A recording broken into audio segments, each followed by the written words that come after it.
మా జీతాలు సరిపోవట్లేదు, 5 ఏళ్ళ నుంచి మేము అడుగుతూనే ఉన్నామని నెల రోజుల క్రితం నోటీస్ ఇచ్చారు.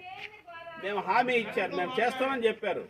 ప్రభుత్వం చేయలేదు కాబట్టి వాళ్ళు సమ్మెలో ఉంటే వీళ్ళు సచివాలయం వాళ్ళు వచ్చి బలవంతంగా తాళాలు పగలగొట్టి లోపలికి వెళ్ళడం సరైన పద్ధతి అయినా ఇది?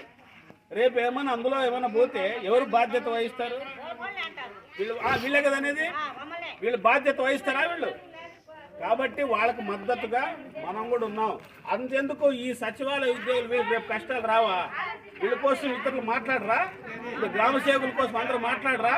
వీళ్ళకి బుద్ధి ఉందా? వీళ్ళకి మళ్ళీ మాట్లాడతారు మాకు బుద్ధి లేదని. బుద్ధి ఉంటే వచ్చి కలెక్టర్ గారు ఇచ్చి ఏమైనా పేపర్ చూపించండి. గ్రామంలో సర్పంచ్ని పిలిచి, అయ్యా సర్పంచ్ గారు తాళాలు పగలు కొట్టడానికి కలెక్టర్ గారు ఆదేశాలు ఇచ్చారు అని సర్పంచ్ని తీసుకొచ్చి, లేదా కార్పొరేటర్ ఉంటే కార్పొరేటర్ తీసుకొచ్చి ఆ పని చేయాలి. కనీసమైన అవగాహన ఉందా వీళ్ళకి?